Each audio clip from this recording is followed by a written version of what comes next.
और भाई क्या हाल चाल।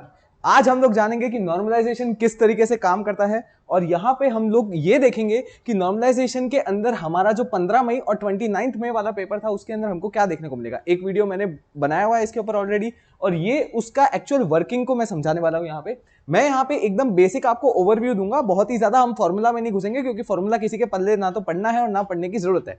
हम यहाँ पे एकदम सिंपल तरीके से एक बेसिक समझेंगे कि किस तरीके से नॉर्मलाइजेशन काम करता है, कब बढ़ता है स्कोर और कब कम होता है।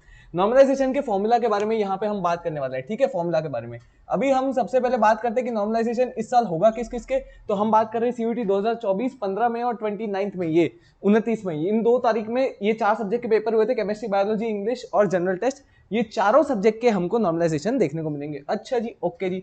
चलो अब हम लोग बात करते हैं, यहाँ पे मैं एक रैंडम एग्जांपल ऐसे ही ले रहा हूँ। सपोज करते हैं, मान के चलते हैं हाइपोथेटिकली कि 3 ही बच्चों ने दोनों दिन पेपर दिया। ओके ठीक है, 3 बच्चों ने दिया और भी कुछ बच्चों ने दिया होगा। हम 3 के स्कोर लेके चल रहे हैं नॉर्मलाइजेशन कैलकुलेट करने के लिए।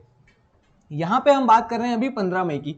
15 मई में तीन लोग हैं, मोनिष्का, अभिषेक, पार्थ, ठीक है। और इनके ये परसेंटाइज है, ये स्कोर है, ये आपको दिख गया, सेम हमारे 29 मई का लिखा है। अब यहाँ पे क्या है कि मोनिष्का के जैसे 100 परसेंटाइज बने हैं और उसका स्कोर ये था, इसके 95 बने हैं, 188 था, 85 बने, 182 था। यहाँ पे आप देखोगे कि एब्सोल्यूट नंबर लिखे हैं मैंने, क्या एक्चुअल में ऐसा होता है? नहीं, एक्चुअल में ऐसा नहीं होता। यहाँ पे मैं सिर्फ एग्जांपल के लिए आपको रेफरेंस में बता रहा हूँ कि इस तरीके से होता तो कैसे कैलकुलेशन होती, ठीक है। तो ये मैंने फॉर एग्जांपल ले लिया। यहाँ पे ये सब हमारे वैसे सब्सक्राइबर्स के ही नाम है।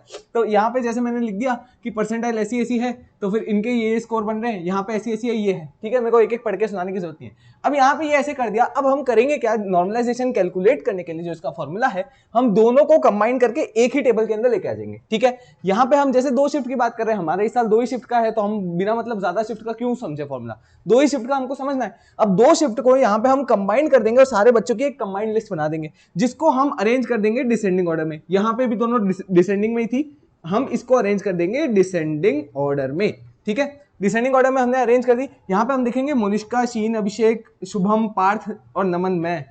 मेरे को सबसे कम नंबर दे दिए भाई मैंने क्या यार, मैं ही क्लियर नहीं कर पाऊंगा, मेरे को कैसे मिलेगा फिर कॉलेज। चलो कोई नहीं, जो भी है अच्छा मिलेगा। चलो मोनिष्का के 100% आई। अब यहाँ पे हम देखेंगे किसका क्या स्कोर बन रहा था। 15 मई को मोनिष्का का बन रहा था 200 में से 200, हम 15 मई में डाल देंगे। फिर अभिषेक का 95 पे 188, 95 पे 188, ठीक है, हम डाल दिए। ऐसे हमको स्कोर बनना है, ठीक है। हम 15 मई के अंदर स्कोर बनेंगे जिसका भी है 15 मई में। पार्थ का 85% पे 182, इसका 182। अच्छा जी, ओके जी, ठीक है। चलो अब हम आगे बढ़े। यहाँ पे हमारा 29 में ये शीन के 99 परसेंटाइल में 195 स्कोर, ठीक है। फिर ये शुभम के 90 परसेंटाइल पे 190 स्कोर, ठीक है। फिर अच्छा मेरे तो इतने कम दे दिए यार, चलो ठीक है। हाँ, तो अब हम करेंगे क्या, यहाँ पे जैसे ही हमारे पास ये स्कोर आ जाएगा, ये स्कोर सबके आ जाएंगे अपने अपने शिफ्ट के अंदर और सबका कंबाइंड लिस्ट बन जाएगा।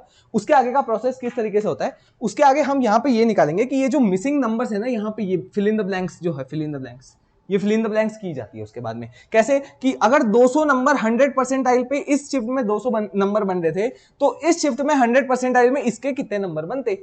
सिंपल से हिसाब है। इस शिफ्ट में सपोज 200 बनते तो हम 200 ही लिख देंगे, 100 परसेंटाइल पे 200 ही बनते हैं, वो इंटैक्ट रहता है, आपको पहले भी बताया। अब 99 परसेंटाइल पे यहाँ पे जैसे 195 बन रहे हैं, यहाँ पे 99 परसेंटाइल पे इसके हो सकता है कि 194 बन रहे हो सकता है। तो यहाँ 194 बन रहे हैं, लेकिन यहाँ तो 195 बन रहे हैं। चलो आगे देखें, 95 परसेंटाइल पे इसके 188 बन रहे हैं, तो 95 परसेंटाइल पे इस शिफ्ट के अंदर 95 परसेंटाइल के कितने बनते वो देखना है हमको। फिर इस शिफ्ट के अंदर 90 परसेंटाइल पे 190 बन रहे हैं, तो 15 मई के अंदर 90 परसेंटाइल पे कितने बन रहे होते, ये जो है ये कितने बन रहे होते, इसका है कॉम्प्लेक्स फॉर्मूला। वो फॉर्मूला आपको समझना है, डिटेल में समझना है तो कमेंट कर देना, मैं डिटेल में समझा दूंगा। समझना नहीं है तो आपको बता दिया क्या होता है। होता यही है कि इस स्कोर का इतने परसेंटाइल पे इस शिफ्ट में इतना स्कोर बन रहा है, तो इतनी ही परसेंटाइल पे इस शिफ्ट में कितना स्कोर बनता, ये हमने यहाँ पे इस तरीके से हम लिख देंगे, ठीक है। हमने इस तरीके से जैसे ये भर दिया, यहाँ पे फिल इन द ब्लैंक्स कर दिया। फिर क्या होगा, नॉर्मलाइज्ड स्कोर के अंदर इन दोनों का एवरेज जो होता है ना, एवरेज, वो यहाँ पे हमको देखने को मिलेगा। आई बात समझ में? मतलब क्या होगा, जैसे यहाँ 200 200 है, तो 200 प्लस 200 डिवाइड बाई 2, ये दोनों प्लस डिवाइड बाई 2, आया समझ में? ये होगा, तो यहाँ पे 200 का 200 ही रहेगा। लेकिन यहाँ पे जैसे 194 है, यहाँ 195 है, तो हम इन दोनों को प्लस किए और इन दोनों का डिवाइड बाई 2 किए, तो क्या हुआ 194.5, यहाँ पे ये हो गया। इसका एक्चुअल स्कोर क्या था 195, कितना 0.5 कम हो गया।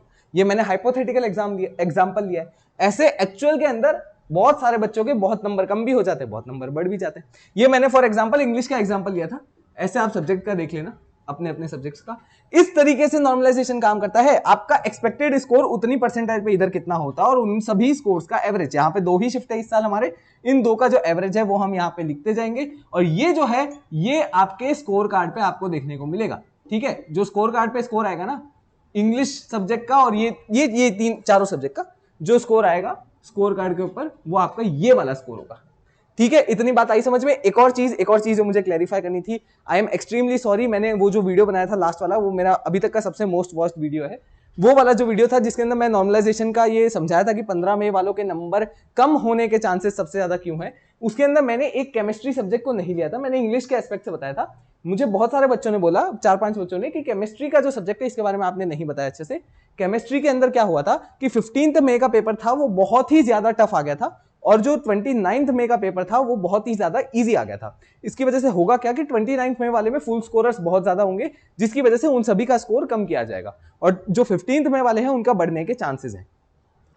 मैं फिर से कह रहा हूं चांसेस है, क्योंकि कुछ भी हो सकता है।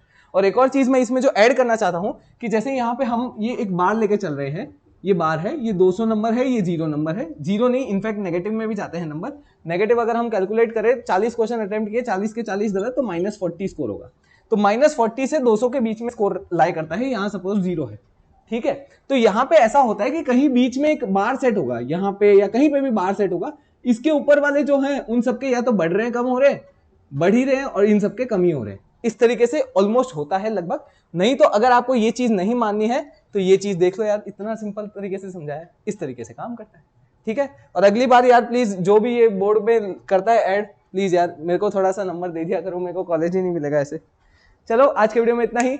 अगर आपको ये वीडियो अच्छा लगा है तो अपना फीडबैक जो भी है वो बताना नीचे। इसके बारे में एक वीडियो मैंने ऑलरेडी बनाया था जो इस वीडियो में 2 बार मेंशन कर चुका हूं, ऊपर आपको दिख जाएगा।